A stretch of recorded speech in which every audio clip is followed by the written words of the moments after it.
I have 10 seconds to make up my mind. Am I going to do a hard thing or am I going to punk out and be normal average? I've been that. I was that for the first 28 years of my life. Literally, Mark, I mastered the art of being an unfulfilled nobody.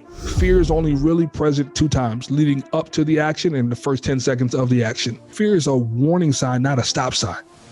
Warning, you're about to do something bigger than you, not a stop sign. Warning, you've never leveled up to this capacity. This is new for you. This is new territory. Listen, this is the We Do Hard Things podcast. If you're listening here, it's because there's a roadblock in front of you that you've been dancing with instead of punching in the mouth.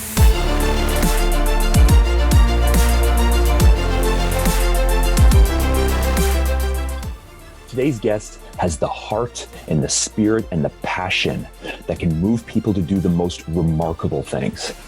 But it wasn't always that way. He spent close to 20 years feeling worthless and lost and like he would never fit in. And he wondered why everyone around him had these incredible talents and these incredible skills that he just didn't seem to have. It felt like he was missing something from deep within. And the simple truth is, he didn't fit in, and he still doesn't fit in today, all these years later, and that's what makes him such an extraordinary person. Because today he helps people find and chase their dreams, face their fears, and prove to themselves that they have what it takes to live a fear-less life by throwing themselves out of a plane. You have to hear this story. So please help me welcome to the We Do Hard Things podcast, Ira, the Chief DreamDiver Davis. So growing up for you, you have shared a little bit about your story with me in Clubhouse and in other places, but growing up, when you were younger, those were really formative years for you because what you've shared with me is that when you were growing up and then you were able to go into the military and now you're doing the most amazing thing that we're going to get into with the idea of diving and everything else. But when you were growing up, what was the thing as a child and in high school where you really had to push through that really formed everything that would to come after that? Man, first of all, thanks for having me here, Mark. This is incredible. The thing that I had to push through in high school was really feeling lost and out of place. Which and I knew that was going to be the answer, which is why I was starting there. And the man that I see in front of me, I don't see a man who's lost. I don't see a man who's out of place. I don't see that from you. And so that's why I find it so remarkable that as a teenager or as a young man, you could feel that stuff. What was happening at that time that made you feel that way? Yeah, man. Well, I was a middle child. My older brother was 2.5 years older than me. My younger sister was 7 years younger than me. My older brother was a whiz kid. Anything he touched, thought about, he could do. Like literally, he could see it, smell it, taste it. Okay, got it. Right? He learned how to play keyboard by ear. Phenomenal. Like he was top 3 in his senior class, barely did any homework. How is that possible? Right? Got an engineering scholarship. My younger sister, she was the baby. She was the princess. And so I found myself just in a whirlwind of, I'm not great at anything that I touch, but in my bones, I feel like I was destined for greatness. I had great visions and great daydreams. I don't know who's listening or watching this, but I had awesome daydreams as a kid, as a teenager. But my work ethic didn't match. My desire for what I saw in front of me didn't interest me. I felt like I was from a different planet. And, literally I'm a man of faith. So I felt like, growing up that, when God was handing out purpose and dreams, that he skipped over me, bro. That's how I felt. I didn't have the good job awards or the ribbons that most kids get. I didn't have, like I tease to this day, my 12-year-old and my 10-year-old sons, they have more trophies, awards, and accolades than I ever had as an adult or a kid. And so I just felt like there was no place for me and that my talents, I didn't have any. And so it was really difficult for me, man, until I got to high school and started seeing a little glimpse of what I could be good at. Yeah. And where did you grow up? I was born in Brooklyn, New York, man, but raised in Richmond, Virginia, in a little town called Glen Allen. And so I'm a huge believer in birth order and how that affects personalities, but it also has to do with family of origin and your parents' parenting style and the time and the era. And, you're a black man growing up in who knows what type of community. So like we all have these things that get wrapped up into where we came from and stuff. But, as you look back on that time, was there anything that was it real? Your feeling of not fitting in? Your feeling of not fitting in was real. Was it that you actually didn't fit in? Or were these things that were swirling in your mind? Yeah, no, I think I think I was an alien amongst regular people because fast forward to who I am today, I've always dreamt bigger than my surroundings. I've always wanted more for every situation that I was a part of. I always overthought it when everybody else thought good was good enough. And the things that a kid should be focused on that I should have been good in, like schoolwork and, all this kind of things. I was like, I'm thinking about other things. I'm less concerned about A squared plus B squared. I'm more concerned about what about this thing we're going to do this weekend, this birthday party? How can we make it phenomenal? Like, how can we go above and beyond? Like, I'll give you an example. I was in the Marine Corps ROTC in high school. That's really when I started really to understand that I was a leader, and I was in charge of this drill team. And I told one of my instructors, hey, I want to have a parent meeting with the parents, Mark. I said, I want to have a parent meeting with the parents. Here I am, 16-year-old kid. I want to have a meeting with grown adults. And I gave my instructor this 5-page packet of my do's and don'ts. Here's what your kid will do and won't do. And here's what I expect from you, parents, as your kid, as a member of this drill team. If we're going to be great, this is what I expect. And my instructor sat in the back of the room. My mom sat in the back of the room. I asked her to bring snacks, and he'll tell the story to this day. He was like, I didn't know what planet this kid was from, but he was serious. So I let him have this parent meeting where he laid out his expectations. So what happened there, though, between the kid who felt like he didn't fit in and wasn't lost to 16 and, structure, leadership, discipline, expecting of others? There's a shift there. Yeah, the shift was I was put in a position where one of the intangibles began to become exposed. Right? Most of us grew up and we get awards and accolades for running fast, shooting the basketball, being great, or audibly or in your education, academic excellence, or whatever it is. Up until I found Marine Corps ROTC in high school, none of my intangibles had come out, right? Leadership, being a visionary, being a pioneer.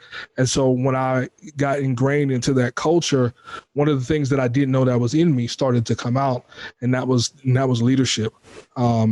Which for so long, nobody gives a 6-year-old, 7-year-old, 10-year-old a badge for leadership. There's no such thing.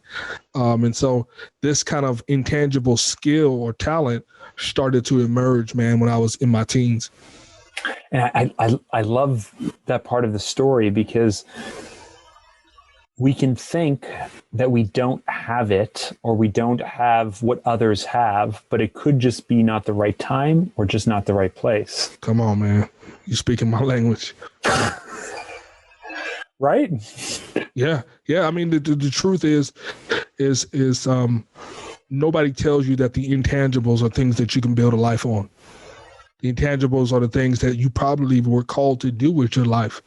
It's not something, there's no elective for the intangibles. There's no debate team or drama club or honor society for the intangibles.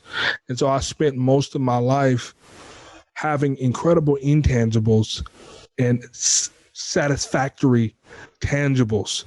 And so I felt like I was in the wrong world at the wrong time, and really nobody was validating the things that you couldn't get a grade point average for, right? And so it's not that it wasn't there. It's just, it just wasn't one of those checking the boxes that parents are looking for, that teachers are looking for, that, professors are looking for. And so it was a whirlwind, man. It was a whirlwind. And so you go into the military then.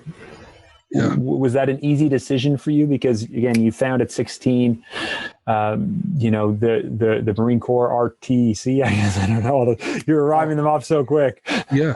Yeah. So ROTC, and that stands for Marine Corps Junior Reserve Officer Training Corps. So joining the Marine Corps was a natural evolution for me. I knew that I didn't want to go to college, Mark. I knew I'd be wasting somebody's money because that wasn't the right next step for me. But I remember being in high school and being in Marine Corps ROTC, and they showed this video of boot camp, Marine Corps boot camp, and I saw what a drill instructor was. I said, "Oh wow, that's me! Like that's literally me." And so I joined the Marine Corps at 17. My parents had to sign the paperwork literally because I was underage. And right after high school, didn't scare you, man? No, it didn't scare me. I mean, that's the only thing I could see myself doing was leading and inspiring. It wasn't about war. It wasn't about, guns. It wasn't about killing. It was about leadership and inspiration. Is really why I wanted to join the Marine Corps. And the things that I saw the drill instructors doing in this video at boot camp, I literally had been doing as a high school student with other cadets, teaching drill, teaching leadership, teaching customs and courtesies and Marine Corps history. I was doing that at 14. And so when I joined the Marine Corps at 18, I was light years ahead of my peers who didn't have any Marine Corps ROTC training. I was light years ahead, and I stayed light years ahead of my peers. So it took me 8 years of being in the Marine Corps before I ever became a drill instructor, because that's a special duty assignment. Man, when I got down there, Mark, it was like second nature. It was like, whew, if I saw somebody else do it, I could turn around and do it with my recruits. Why? Because I had been doing this since I was 14.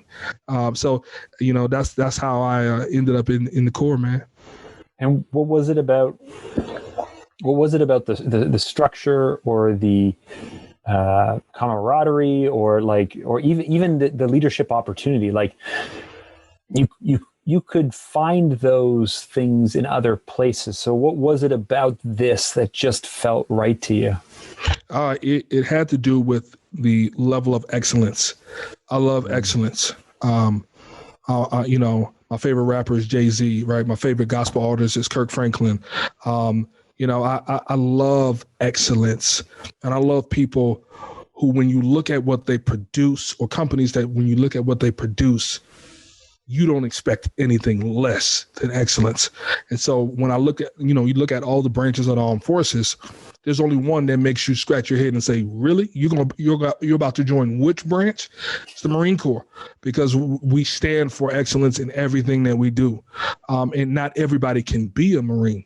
And so I knew that if I was going to do this, I needed to be a part of the best, the most excellent.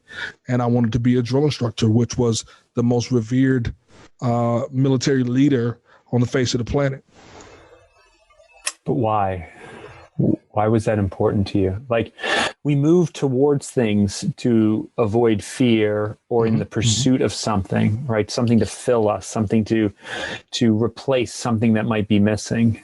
What was it for you that really moved you in that direction? Of the Marine Corps? Marine Corps, leadership, drill instructor, all of it. Yeah. Like it's not just that you were good at it. It sounds like you were born for it. So what was it giving you? What was it feeding within your soul? It allowed me for the first time to see that I had something of value to offer to the world. It allowed me for the first time to be able to stand up and say, oh, there is something in me that I can provide to other people that would help them achieve the one thing that they wanted to do. Like, as a drill instructor, I was actually allowing people to die for their dreams before I was actually doing it in what I do now, right? You have young men who come down to recruit training to become one of the few and the proud, the United States Marine. And for some of them, they live, dreamt, and bleed this thing, right? It runs in their blood.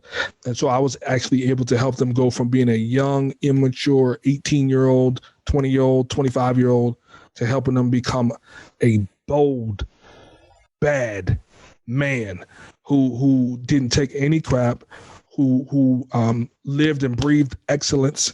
And so for me, it was the ability to show other people that they too had something great in them, no matter where they came from, and that they could also produce excellence and die for their dreams. So for me, it gave me the opportunity to show other men, bro, I was like you. I felt like I didn't have anything to give or anything to offer, and I wanted more for my life. So now you come down here to recruit training and you want more for your life. I'm going to show you, even on your worst day, when I'm wearing you out, when you want to give up and you want to tap out and you want to cry. No, I'm going to show you that even when nobody else told you in your life that there was anything great in you, I'm not going to physically tell you that there's something great in you. I'm going to push you until you find it for yourself. And so for me, even when I was in the Marine Corps and when I wasn't a drill instructor, I wasn't very good at my job, right? MOS, I was an electrician in the Marine Corps. I always found ways to find a leadership position where I could lead and inspire Marines to show them what they were capable of. No matter where I went, I was like, nope, I'm not doing electricity work. Find me a leadership position, and I'm going to inspire these Marines to be world class. That was my soul. That was my joy in the Corps, man. I've only known you for maybe 2 months now, and in that time, I have not seen you show up. I've never seen you not show up, I should say. And so I feel like there's this spirit that you bring. How did people, so before you're a drill instructor and you're looking for the leadership roles, how did people look at you within that structure? Did they say, here's someone, let me give him a shot? Or did they just say, calm down, buddy? And you're specifically talking about before I joined the Corps or before I became a drill instructor? Or? Before you were a drill instructor, yeah. Well, you were looking for those leadership roles. Here's the funny thing, man. I showed up to recruit training as a young 18-year-old dude, and immediately my drill instructors recognized that I was different than everybody else. When my ROTC instructors came down for Marine Corps boot camp graduation, they literally pulled them to the side in front of me and said, I don't know what you taught this kid, but at any point in time, we could have gave him the platoon and he could have ran the platoon in our absence. We watched him the whole 3 months. We could have literally gave it to him and he could have did it himself. It was in him, right? That was number one. When I got to the fleet after boot camp, my sergeant major, who had like 25 years in the Marine Corps at that time, recognized in me leadership and the ability to teach and inspire as a young Lance Corporal, right? Which is unheard of. She made me the instructor trainer over the color guard for the battalion, teaching sergeants and corporals who had 6, 7, 8 years in on how to do you ever seen the football games and they present the colors and they do the rifle? Mm-hmm. Like, because I had been doing that since 14 years old, as a young Lance Corporal, I got to come in and teach other Marines who had been to war and back how to do this thing, because it was just in me. And so my peers were like, bro, boot camp is over. Stop. Right? Bah. But the leaders around me recognized excellence. They recognized that there was a different level of intensity that I, brought to everything that I did. In certain areas, man. So it was celebrated in some areas, and my peers were like, no, we just want to be average. Why can't you just be average and fit in? I'm like, I'm not trying to stand out. This is just what I'm good at. And because I wasn't good at most things in my life, Mark, I gravitate to the things that make me great so I can add value wherever I go, or else, I become useless at that point. And that's what's so interesting about you. Like honestly, I think most people are pretty good at a bunch of things. They ignore the things that they're not good at, and they don't fully live up to or tap into the things that they're genius at. And it's interesting to me that either things have always been this black and white for you. I suck in these areas. I'm amazing in this area, so I'm just going to go. Or you found something like a really interesting way to approach life. But you're just so committed to what it is you're speaking about. And then even where you've taken this afterwards. I mean, you've shared with me that when you then were a drill sergeant, you took it to such lengths and had such high expectations of others that it would sometimes get you into trouble, wouldn't it? Yeah, man, Mark. So for all of my Marines out there, I'm going to correct him. He said drill sergeant. That's Army. I'm sorry. What I'm he meant to say- Canadian. I'm Canadian. No, it's all love, man. I gotta poke fun at my army buddies, man. So drill instructors are Marine Corps. So, Mark, I ended up getting myself kicked off of drill instructor duty after a year and a half, and it's a 3-year duty, right? I got kicked off because I was overzealous, and because I wanted to dial up the inspiration. But as a drill instructor, you can't just like, hey, buddy, I believe in you, right? To dial up the inspiration, you got to dial up the intensity, the stupid a little bit, right? And so I ended up, going overboard, getting relieved of my duties. They took my campaign cover, they took my duty belt, and they sent me back to the fleet. At that point, Mark, I thought my world had ended. That was my one skill. That was my one talent. That was my one dream in the whole world, was to be a drill instructor. That was the sole reason why I joined the Marine Corps. And it took me 8 years to get there. Almost didn't get there. I broke my knee before, and they said I shouldn't do it. I still went anyway. And it was all over. And man, I didn't know how I was going to pull myself back up out of that pit, because that was my home. Being a drill instructor. That's where I felt comfortable. And man, I thought the world was over. And the crazy thing is, man, my wife woke up one morning when I was going through an investigation about the whole process. My wife woke up one morning and she said, listen, what does that mean? Sorry, for those of us outside of the military. Yeah. What investigation? The investigation was they wanted to figure out what happened, right? There was a recruit who alleged on me and said I did X, Y, and Z. And so they had to investigate the situation. And so at that point, I was waiting on my fate, my punishment, consequence, whatever it would be. Had never been in trouble in the Marine Corps ever until this exact moment. So I was in that waiting period of, I was no longer training the recruits.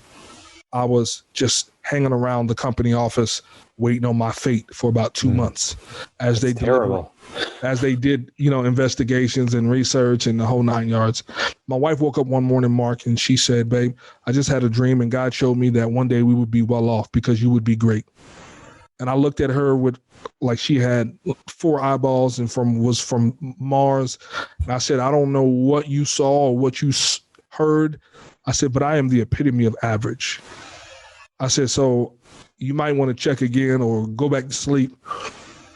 But that's not me, because when you look up the word average, Ira Davis is going to show up. But fast forward, man, to from 2011-ish to now, she dreamt the right dream. She spoke life to me when I felt average, felt less than, when what I thought I wanted got broken and snapped in half. And so that's how I was able to kind of pull myself out of it, because my wife showed me a reflection of who I would be in her eyes that I couldn't see when I looked in the mirror. How long have you guys been married for? 14 years in August will be this year. I got married at 21. Yeah. You got married at 21. I got married at I was 22. My wife was 21. We married in 2005. So it'll be 16 years for us in May. Oh, man. We met in high school. So she was, we were both in grade 11. We've been together 21 years, which is crazy to me. Wow. But the reason I ask is because, she was there. Your wife was there when you were doing the thing you loved. And your wife was there when it all got taken away from you.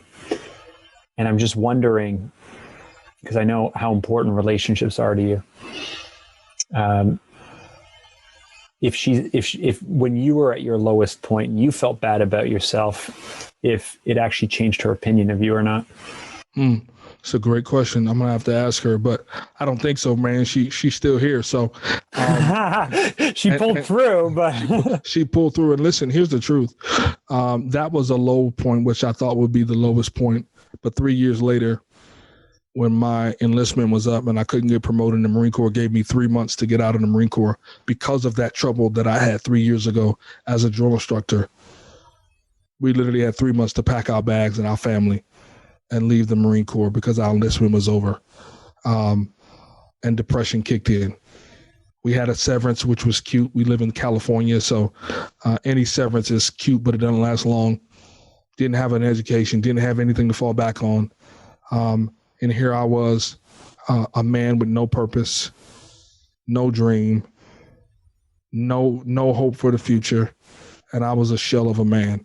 And my wife literally had to pray me through and hold me up through that depression. And as we had to figure this thing out, which, I ended up going to therapy and the whole 9 yards. We can get into that later. But my wife has literally seen me go from the top of the mountain to the very bottom of the valley and climb my way out of it through prayer, faith, friends, family, and a new dream, the dream, and a purpose that has gotten us all the way to where we are today. We just did our first live event last week. And I don't know when this is going to air, but probably last week won't be last week by the time you hear this. But she came to me during every break and she said, babe, she said, I could literally cry right now, but I won't because I need to continue to help. She said, do you remember where we were? Do you remember when we had 3 months to pack up? Do you remember? And now look, there's a room full of people who've heard you from all over the world who are here today to not only hear you speak and pour into them, but to dive out of planes with you. Right? So that's what my wife means to me.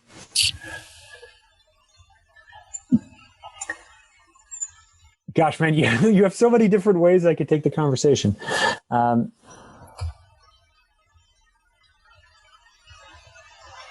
Okay, so you're so good, Ira, man. You're so good. You break my flow.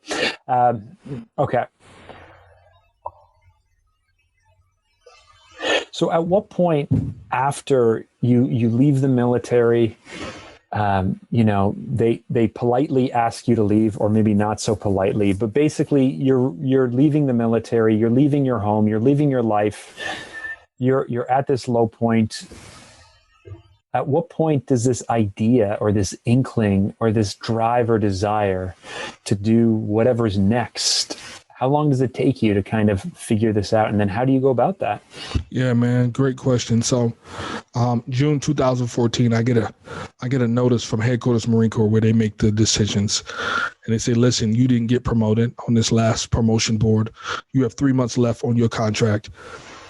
Roll out like normal. Right? Heart stops. Heart literally stops. Like, you guys aren't even going to give me a chance to re-enlist so I can get another opportunity at promotion or have a true transition. No, 3 months, roll out. Depression set in, man. I went to go see a therapist on base, Mark. Sat on this couch just like you and I are talking today, and I cried my eyes out. And I said, Doc, I need you to help me. I said, I'm a grown man with a wife and 2 kids. I don't know what I was born to do, but I got to get out of the Marine Corps in 3 months. Don't know who I am, don't know what I was born to do, but I know in my heart, my whole life, I felt like I was born to do something great. But when I look at my life, Doc, everything looks average. And I know I can't leave the Marine Corps and just be another number in somebody else's organization. Can you help me?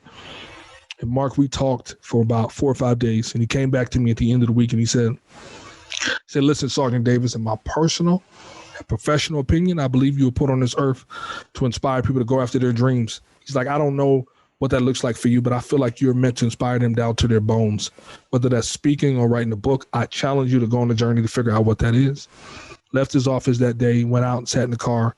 I'm a man of faith, so I cried and I prayed. I said, man, Lord, the epiphany light bulbs are going off everywhere. What are you saying to me right now? And that's when the Lord began to reveal to me the intangibles in my life that I never knew existed.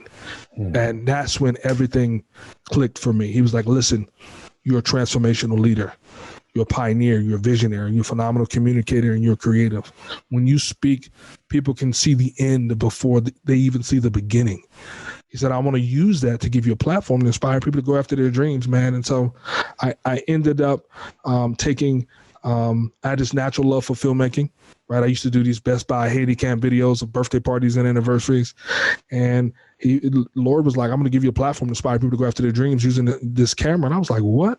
Okay, I'm with that, whatever. So I buy this camera. I don't even know how to use DSLR, Canon T5i.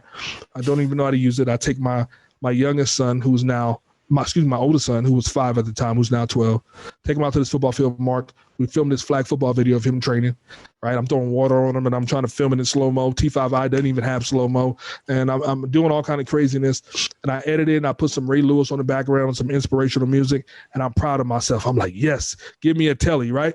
No, absolutely. It was horrible. But 2 weeks later, I'm taking my youngest son to daycare on base. And on the counter, it has a flyer that says NFL Hall of Famer Eric Dickerson is coming to Camp Pendleton to give a free camp for the kids, right? Military kids. I go to their website, his foundation. They don't have any video to showcase their impact.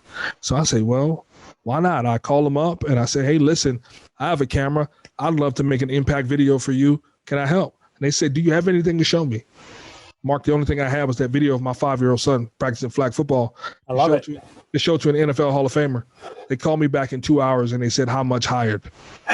And literally 2 weeks after my therapy session, bro, I was on the field with the NFL greats like Marcus Allen, Christian McCoy, Ronnie Lott, Eric Dickerson. 2 weeks later, I get a call from NFL Film saying, hey, listen, we couldn't be at Eric's camp, but can we license some of the footage for his documentary on the day of life of Eric Dickerson on NFL Network? Absolutely. Signed a contract. A couple of weeks go by. I'm doing some stuff with Michelle Williams from Mary Mary, Tina Campbell, gospel award-winning Grammy artist. And then I take a step back and I'm like, whoa, this is crazy. We went from what the heck to what the heck real quick. And what the Lord said to me was this. He said, listen, I just wanted to show you how I'm going to move you further, faster than you were ever qualified for. I said, that is awesome, but the videography is not what you showed me. He's like, you're right. I want you to create a documentary production company where you make films to inspire people who were stuck like you, who know in their hearts that they were made to do something world-changing. Okay, so I have to ask you because you are a man of faith. You've mentioned that a bunch of times. Yeah. And I've spent a lot of time going to church. I've spent time in my life not going to church. And so I use the word going to church and not going to church, and you use the word man of faith. Mm-hmm. How do you know that the Lord is speaking to you? How do I know? But first of all, Ira Davis is a scaredy cat, right? Okay. I like to be safe. Are you though? Yeah, I am. Yeah, I like safety nets. I like comfort zones. And anytime the Lord is speaking to me, it's outside of the confines of my safety nets or comfort zones. It stretches me. I don't like to be stretched. None of us like to be stretched. So for me, he'll speak to me in my head and in my heart, and through different things that I see that literally open up a brand new horizon of thinking for me. And so normally it's in my quiet time. It's normally in my prayer closet where I meet on my porch, when I'm driving, when I get away from the distractions. Ira Davis likes to be safe. But when he speaks to me, everything is audacious. Everything scares me. And that's how I know it's not me. How do you know that's not you? If you keep telling yourself that you're a scaredy cat who's safe, how do you know? I mean, I'm not trying to challenge your faith at any means, because but how do you know it's just not the bold version of you? Because I know the bold version of me. The bold version of me would not dive out of a plane at 13,000 feet multiple times. There's nothing that bold about me. This is. I know it's divinely inspired because I know myself enough to know that I wouldn't even dive off of this desk, Mark. I would not dive off of this desk, and it's 3 feet in the air. Do you hear what I'm saying? So there's a reason you joined the Marines and not the Air Force. There's a reason why, because I like to have my feet on the ground. I know the difference because I've lived with me. I know the difference between my voice and his. And when you spend time with, just like anybody else, when you spend time with somebody, you know their voice, right? You know their voice. It's a different voice. It's different frequency. It's different ideas and thoughts. And so I know the difference between me just trying to be bold and me getting bold instructions. There's a difference between pretending and being obedient. And so for me, I know that I don't have the mental capacity to think up or dream up the things that I come up with or step into. And this is where the whole dream diver kind of stuff comes into play, where is I know that every time I do what I do, I step into the realm of something that's greater than me. Because I've lived with me for so long that I know what me is, and that's average. But when I stopped doing just me and I started following his instructions, everything just started blowing off of the hinges for me. But when I kick back into me, everything becomes average. It's like the story of Peter, right? When Jesus invited him to get off of the boat, when he kept his eye on Jesus, he was walking on water. The only disciple who did it ever to do it. But when he took his eye off of Jesus, what happened? He became Peter again, average. Right? And the only reason why I can do audacious things is because I kick into him, not to me. I'm just a regular dude. But when I start following his assignment for me, everything changes. People start getting drawn to it. And I'm the same dude that I was then, but I decided to listen to divine instructions. And I promise you, Mark, changed my life. Listening to instructions changed my life, bro. So, I don't want to go too deep on the listeners here, but how do you know it's not you talking and it's him talking? It's because when you spend time with him, you recognize his voice for what it is. Problem is most of us, we don't spend time we pray and then we get up and go, but we don't listen, right? We pray, we get up and go, but we don't listen. I have a journal in my room where I'll spend time with him in his presence, and I have a pen and I'll just write, and he's speaking and I'm writing, and it's in his voice to me. When I get done, I read it back and I'm like, whoa, blueprint, right? We pray, but we don't listen. Prayer is a two-way street, right? How often do you go, really? You want me to do this? Every single time. Really? You want me to keep going? You want me to ask this person this? That makes no sense. Like, I know it's not me because his instructions don't make logical sense to my human mind. And that's how you know when God is speaking. It's because his blueprint, man, doesn't look like logic. Like diving out of planes to help people understand the concept of let's get into this. So what is, you are the Chief DreamDiver. Yeah. We've mentioned it a few times. What is dream diving? Yeah, absolutely. So when I was getting forced out of the Marine Corps, right? They gave me that 3 months. I told you about the whole 9 yards. My local level leadership said, hey, listen, bro, you're the best Marine Corps non-commissioned officer leader that we've ever had the privilege of leading our 30 years of service. Can you put together this corporal's course for us, which is the first rank in the Marine Corps where you become a leader, right? Can you put together this 3-month course where you can inspire these Marines to be great, right? So I'm getting kicked out on one hand. On the other hand, they're like, bro, you're the greatest thing since sliced bread, right? So I'm up. It's like 2 a.m. in the morning before this course, Mark, and I'm looking for some videos to inspire the Marines the next day in this corporal's course. I'm on YouTube, 2 a.m., pitch black in the house. I type in motivational videos. I had no clue what personal development was or self-help. So I watch Eric Thomas comes up first, Les Brown, John Maxwell, and I'm like, what in the world is this stuff? Amazing. Then this skydiving video comes on. And I'm like, wait a minute, YouTube, what kind of algorithm is this? Right? And I'm like, I was like, okay, I'll play your game. I'll watch, right? So I'm watching, Mark, and I start getting short of breath like I'm in the air with these guys. I pull back from my desk. I say, okay, Lord, what are you trying to get across from me? Because I can tell this is bigger than me. And he says to me this clearly, you see skydiving, but I want you to call it dream diving. I'm like, what? He's like, listen, most people will never hit the purpose and dream for their life because you can't hit a target you don't have and a target that you can't see. He said, we have the mountain climbers, so people who like to climb their way to success. But if you can't see what's on top, how will you ever get there? When you get tired, you can sit down or go back down.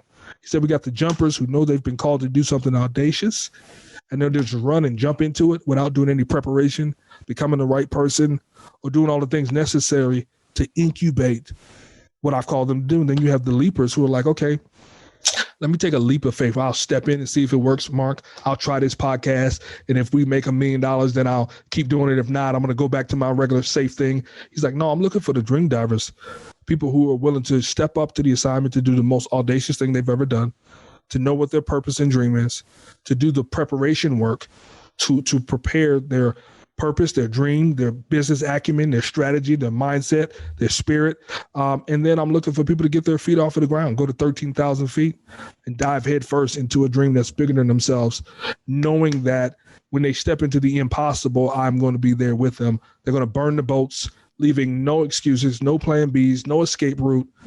And then I'm going to land them. And so I was like, okay, cool.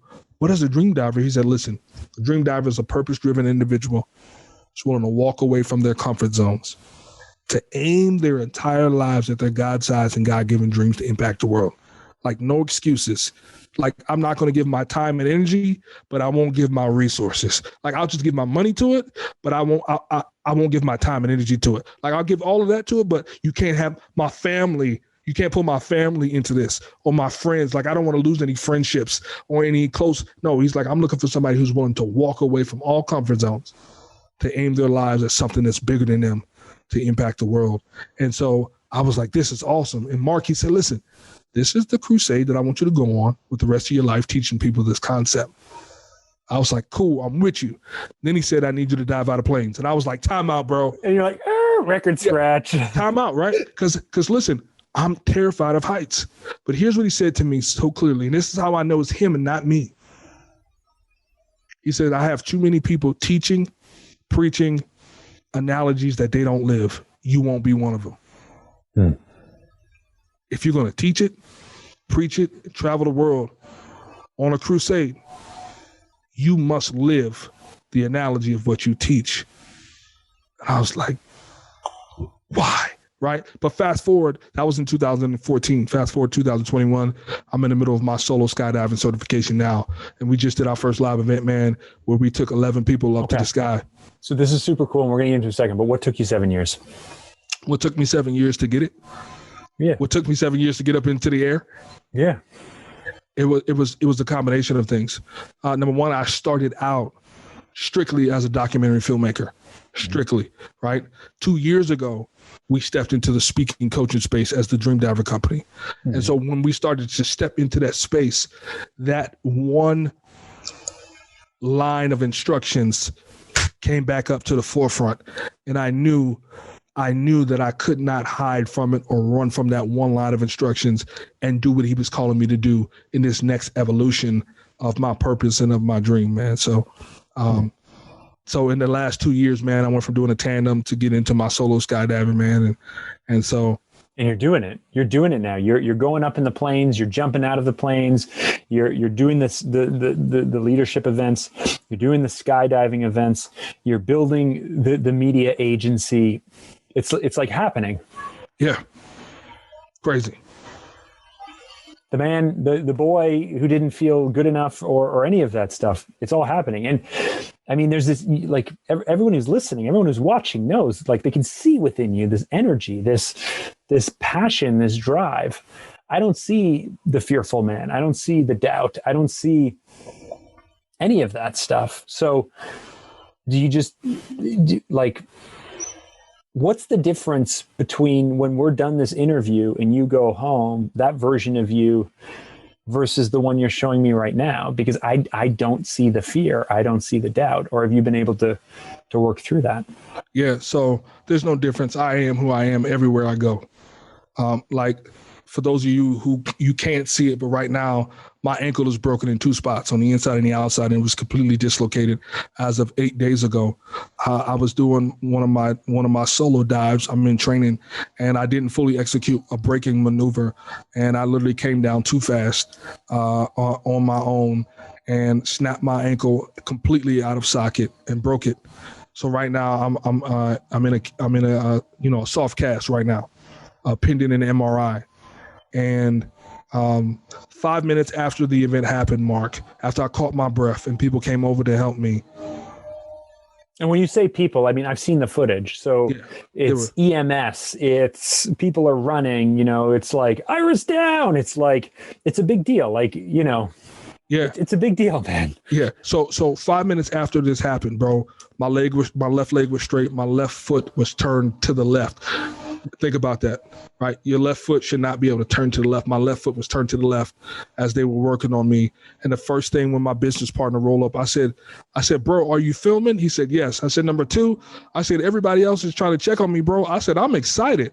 I just got 10 new keynotes from this one incident. Literally, I'm on the ground. My leg is still hanging on by a thread. Like, so when I say there's no two different people, I am who I am everywhere I go. That's literally what I mean. And what I've chosen to do is, we talked about this. I'm not a fearless dude. I just choose to fear less. Yes. Because I know my next step, my next action is the one thing that's going to move the needle for everybody who's counting on me, for my family, for the people I'm supposed to coach and speak and make films to inspire.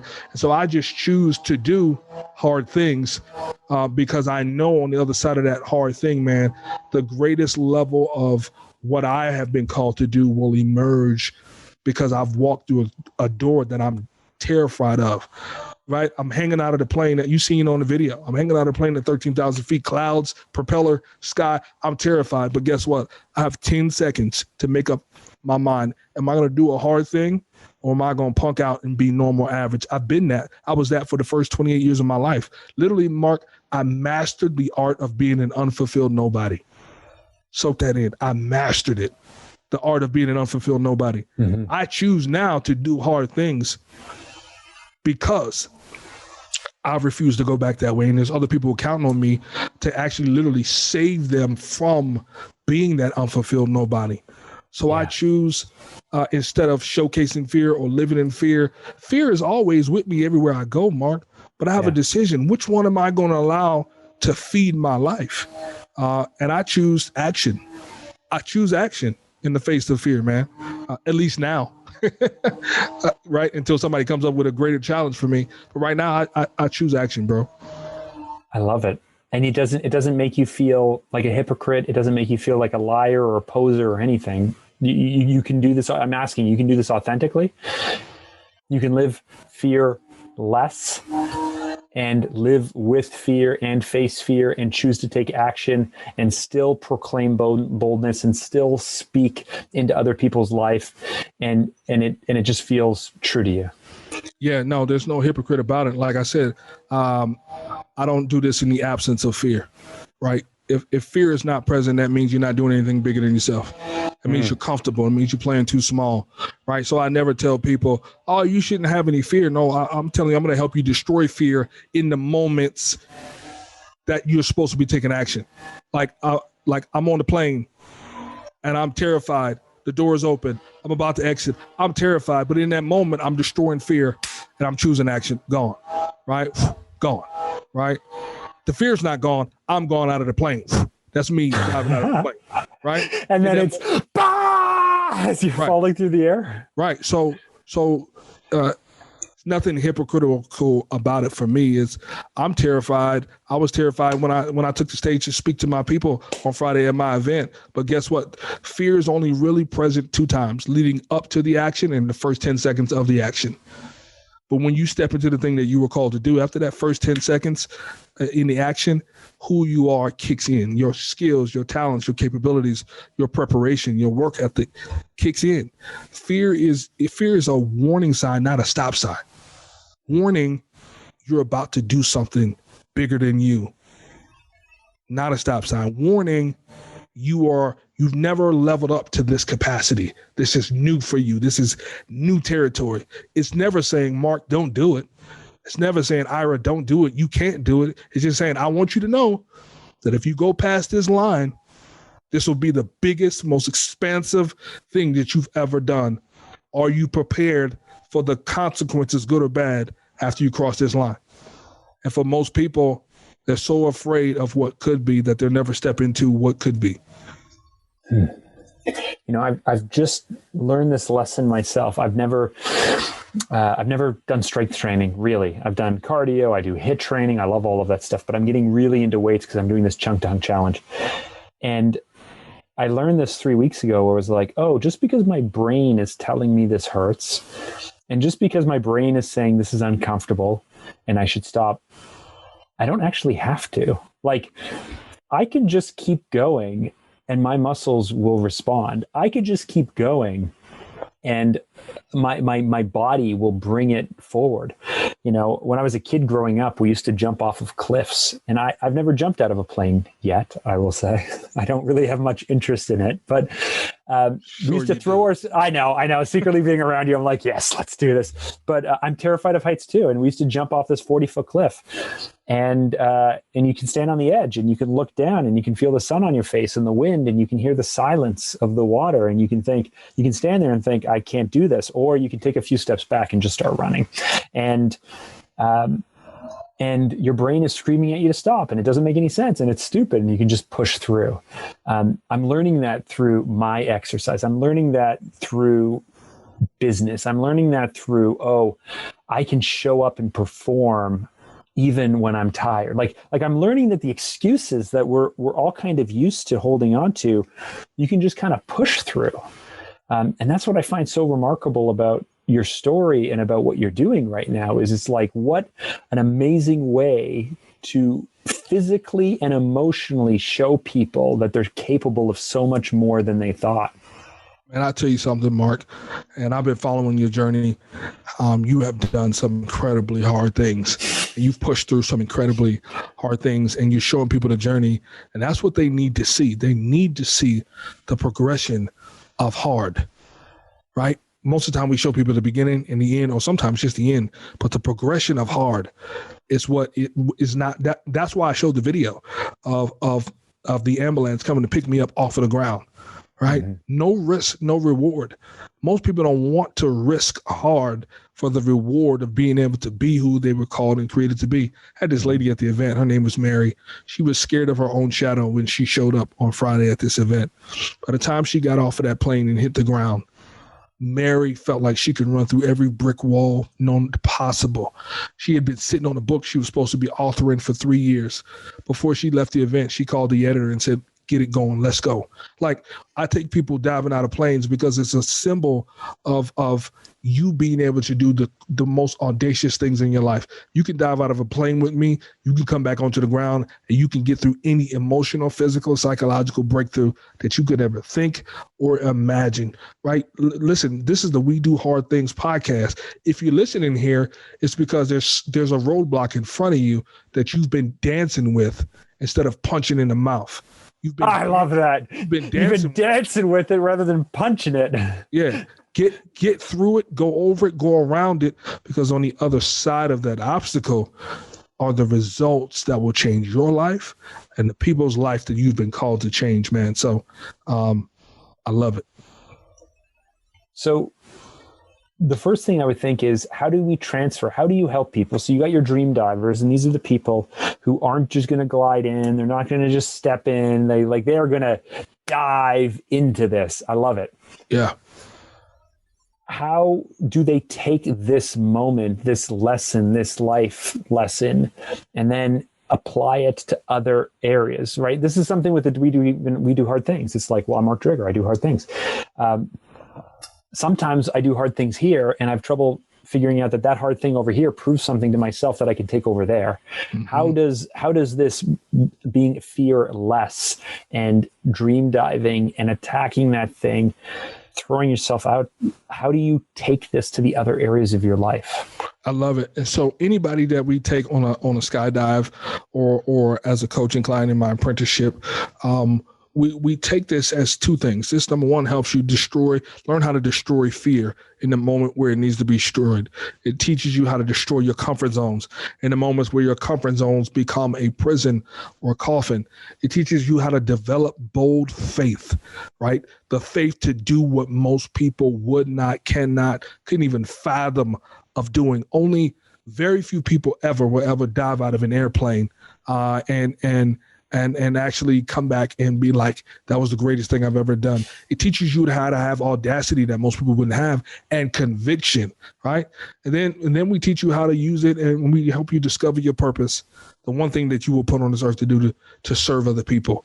Then we teach you how to unlock your dreams, right? What is that thing that you need to build, become a part of in order to birth something into the world that will change people's lives, man? And so I literally tell you, listen, diving out of a plane, number one, It's destroying fear and comfort zones, developing bold faith. But number 3, it shows you what it looks like to aim your entire life at a dream that's bigger than you. Like, I want you to see that the distance between your dreams and your destiny is 13,000 feet. That one obstacle that you've been toying with, right? For those of you who are, we think, hard podcasters, that one obstacle, it's keeping you from the next and most greatest level of your life, man. So we say, listen, anytime you're scared of writing a book because of what people are going to think, remember when you dove out of that plane? If you can do that and live, doesn't matter what other people's opinions are. Die for that dream anyway. Well, I'm about to launch a live event that's going to be X amount of dollars for X amount of days in X country. Never done it before. People might say, who do I think I am? And I don't have the credentials, and I've never. No. Remember when you became a dream diver at 13,000 feet at our last event? Don't ever forget that you had the courage and the audacity and the conviction to punch fear in the mouth, to destroy your comfort zones. It doesn't matter what people say. Your fears will literally keep you from the greatest level of your life.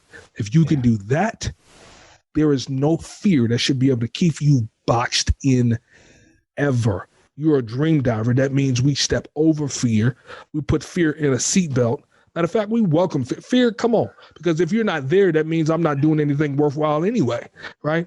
And so you have to understand that everything that is literally good for you, fear is sold with it, not sold separately. It's sold with it. Like, I want to launch this great thing, like for you. I want to do this thing on Clubhouse. Well, will this ever work? An 8-hour room, and will this ever work? What came with it? Fear, right? I want to do things hard. Who's going to listen to me? How am I going to? What came with it? Fear. So if fear is not a part of the package, think again, try again. So I teach my people that you should be terrified. You should be terrified every time you do something great, because fear and greatness go together. Yeah. Go together, right? Yeah, you know, it's funny. I spent so much of last year of 2020 trying to figure out how to. So I have generalized anxiety disorder. I found out. I went to a therapist and I was diagnosed. And so, how do I live my life without anxiety? How do I live my life without fear? How do I I got to a point where I was so tired of it that I just wanted to know that one day it would be over. And our mutual friend, Evan Carmichael, is like, it won't be over, dude. It's never over. And it's like, oh. And so I do know that when you are working through, like when you are living in a version of your life that isn't fulfilling you, I call it kind of the old version of me. Mm-hmm. So you have an idea of where you want to go and what you can do and what is possible. You have those dreams. Ira, you had those dreams to be a Marine and to be an instructor and to be a leader and to get promotions and to grow. And then something stops it. Something puts it in its tracks. You had the taste for it. You had the feeling for it. You knew that it could happen. But then there's this old life, you know, like a hand out of the grave, grabbing onto your leg, trying to pull you back. And there's this moment where you go like, oh, I guess that old life is true.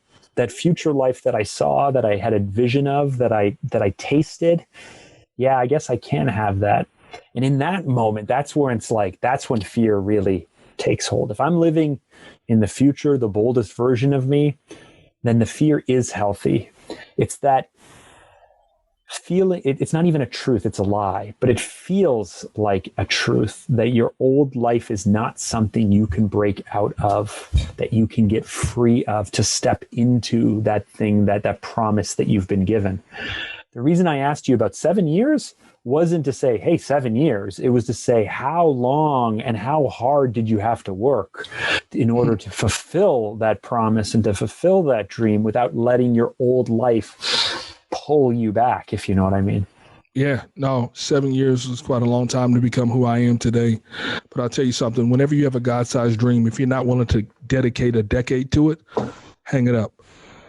Hang it up. My favorite scripture is Ephesians 4:1. It says, live a life worthy of the calling for which you have been called, which means there's a lifetime of becoming who you were created and called to be. There's some things that you're going to work through, work on. And so while I was building the dream, the assignment that I was given to fulfill my purpose, God was building me, Mark. I had to become the right man who could carry the weight of a 3-part dream. That 3-part dream being, I want to create the #1 production movie company for world changers and big dreamers in the world.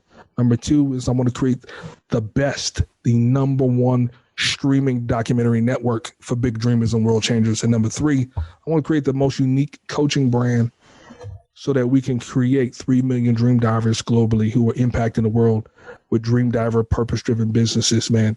And so if I was going to carry the weight of this assignment, he had to get some things out of me, get some things into me, get some people around me, and cancel some people out of my life so that I could bear the weight of what he was about to put on me.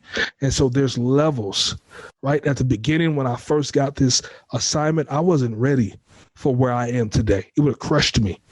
Like, it took me time to be able to tell you and talk to you about what I do, why I do it, when I do it. It took time. And so I had to tattoo my purpose on my heart. I had to tattoo my dream on my heart. I had to tattoo my core values in my head and in my spirit. It took time to become this man, right? And so anybody that you see out there that's doing anything great, trust me, they put in at least 10 years underground before you ever heard their name or took them seriously. It took that amount of time to dig down into the roots so that the seed of who they are could take root, and it had to be fertilized, and they had to be pruned, and they had to be ready, right? And so now when people hear me today, they're like, bro, you blew us away in 60 seconds. Well, it took me 7 years to become who I am today, and I'm just getting started. So 7 years was just like the icing on the cake. It was the runway. And now I feel like I'm about to start diving for some dreams that are really bigger than me at this point, man. And so, guys, I want you to hear this. A God-sized dream is going to take you time to develop not just the dream, but you. You have an audacious assignment. For some of you, you don't have the frame. You don't have the frame to carry the assignment yet. And so, like Mark, you have to go through the weight room, the bodybuilding, the boot camp, so that you can carry the assignment that's going to carry you for the next 30 years, 35 years, and possibly, if you're doing it right, live past you. So 10 years to dedicate to your dream is nothing when you're playing the infinite game. I love Ira's honesty, his passion, and his spirit. I love this man. Okay, key takeaways for me. Number 1, find what you are excellent at and refuse to settle for anything less. What you're excellent at is the truest you will ever be. Oh, good lesson there. Number 2, listen to instructions from people wiser than you, and then use that instruction as a blueprint. And number 3, you don't need to be fearless. Just choose to fear less. Destroy the fear in the moment and take action. Remember, those of us who have something to prove, we can show the world and we can show ourselves that we have what it takes to make it happen, because we do hard things. If you're ready for another push, you have got to hear the conversation I had with this confidence coach. Click on the link right over there. Empathy and kindness. So I have that side of me too. As a woman, when we do compare ourselves to another woman, it's almost as if that woman is taking something away from us.